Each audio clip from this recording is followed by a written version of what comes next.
want to thank Peg for inviting me, but also for keeping this space open tonight for people to celebrate words. I know that they canceled the Get Lit reading tonight in Petaluma, and it's a time when so much is coming together to rob us of words. I think it's really important to be here together and celebrate that we love words. I'm going to read, I was thinking about reckoning, and it seems like reckoning can mean maybe at least a couple of things.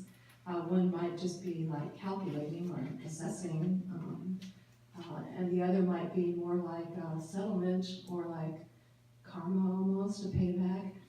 And it happens that the story that I want to read is sort of got both of them in it. So I'm going to read Nola, which is the last story in the chapbook. Nola. I've tried the internet, 1967, near Arcata, California, missing girl, with no success. I tried a newspaper search in the online archives of the Humboldt Public Library, scrolling through months of headlines. Train wrecks, storms, mudslides, car accidents, house fires, no missing children. Surely it would have been more than local news.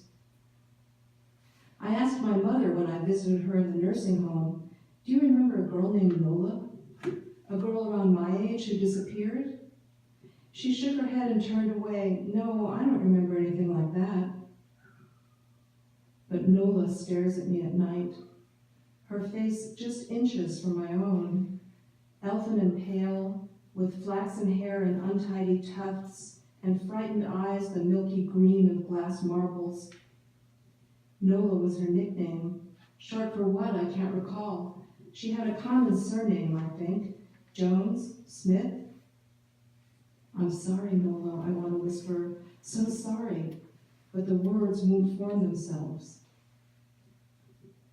50 years later, fragments of memory have resurfaced in my dreams, vivid and unsettling. The smell of pine needles and wet earth, dim shafts of light filtered through a dense canopy of branches overhead. Silence broken only by the occasional jeering of a scrub jay or the sudden agitated twittering of small birds. Gigantic trees towering above us as we hurried home, breathless, our hearts pounding. Only I'm not sure it ever happened. I remember playing princess for hours with Nola. We'd stand in front of the mirror in the half light of my parents' bedroom, draped in scarves and my mother's necklaces and bracelets. The room smelled of mothballs and face powder and Shalimar perfume. We dabbed the glass perfume stopper on our wrists, twisted my mother's red lipsticks open and then closed them, afraid we'd get in trouble if we painted our lips. We had princess names. My name's not Kathy, I'd say, it's Princess Zenobia. I liked 4 syllables, Esmeralda, Thomasina. Nola liked gemstones, amber, topaz, ruby. That's not my name, she'd say when I called her Nola. She'd tip her head back, nose in the air. I'm Princess Sapphire. We never played at her house, which was like a trailer but on blocks with real cement steps. It was on a big lot, dark from the surrounding fir trees. There was a sagging plaid couch in the living room and piles of clothes on the floor, smelling like cigarette smoke. She didn't have a father. Her mother slept a lot, that's mostly what I remember, and we had to tiptoe inside when we went to fetch Nola's diamond tiara and the torn lace dress she liked to wear for our game, an old cocktail dress of her grandmother's. She was wearing that black lace dress when we tied her to the tree. We were far from the path, deep in the woods. I'm not sure what game we were playing, me and Nola and my school friends, Candace and Daria. Hostages, maybe. Princess, prisoner of war. Nola agreed to play. We didn't make her. We had a clothesline, and we wound it around and around the tree. Her arms were pinned to her sides, and we wound the clothesline around her legs and her arms and her torso and her shoulders, and tied it in double knots. There were tears and snot on her face. Kathy, she kept saying, please make them stop, Kathy. Don't go, Kathy. She knew the others wouldn't help, but she kept saying my name. Don't go, Kathy. Her voice was shrill with fear. Nola should have known that she wasn't my friend when I was playing with Candace and Daria. And besides, we were playing a game, that's what I told myself. I remember her wails and how they became fainter as we walked farther, clambering over rocks and shrubs, pushing away small branches that made our eyes tear as they slapped back at us, making our way back to the trail. Nola never came back, did she?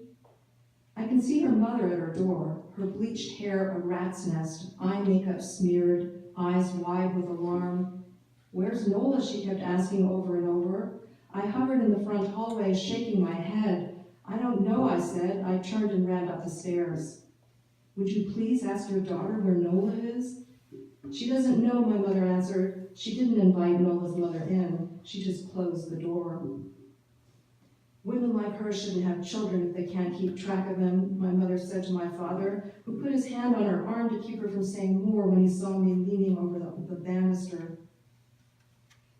I can't remember whether the police visited or whether I was just afraid the police would visit. We moved away before I started junior high. I never saw Candace or Daria again. I wouldn't know what to say to them even if I could find them after all these years.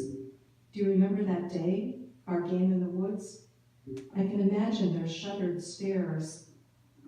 I've never told anyone what happened or what might have happened, since I really don't know. It was 6 months ago, when I was in the city shopping for baby clothes with my daughter, that I thought I saw Nola on the street. Older, of course, but with the same pale blonde hair cut short, the same green eyes.